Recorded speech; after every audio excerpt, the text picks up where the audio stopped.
ভোলার লালমোহনে কলেজ ছাত্রকে কুপিয়ে হত্যা, পুলিশি হেফাজতে এক কিশোর। ভোলার লালমোহন উপজেলায় নয়ন নামে 19 বছর বয়সী এক কলেজ ছাত্রকে কুপিয়ে হত্যার ঘটনা ঘটেছে। আজ বৃহস্পতিবার দুপুর আনুমানিক 1:30 পৌরসভার 5 নম্বর ওয়ার্ডের স্বনির্ভর রোড এলাকায় এই মর্মান্তিক ঘটনা ঘটে। নিহত নয়ন লালমোহন পৌরসভার 9 নম্বর ওয়ার্ডের ট্রান্সপোর্ট ব্যবসায়ী মো সালাউদ্দিনের ছেলে।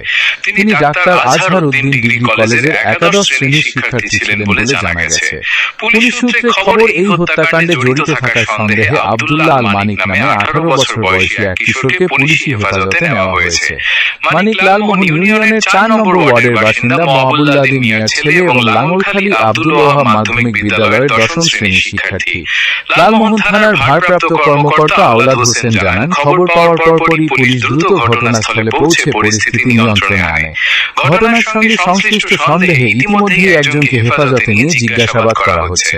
হত্যাকাণ্ডের প্রকৃত কারণ উদ্ঘাটনে পুলিশের তদন্ত প্রক্রিয়া অব্যাহত রয়েছে। এদিকে স্থানীয় কয়েকটি সূত্রের দাবি, প্রেমঘটিত বিরোধের জের ধরেই এই নির্মম হত্যাকাণ্ড ঘটে থাকতে পারে।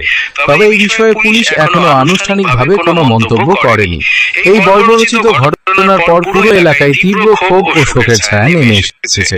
নিহতের মরদেহ উদ্ধারে তদন্তের জন্য মর্গে পাঠানোর প্রস্তুতি চলছে। এই ঘটনায় থানায় একটি মামলা দায়েরের পাশাপাশি একটি আইনগত প্রক্রিয়া চলমান রয়েছে।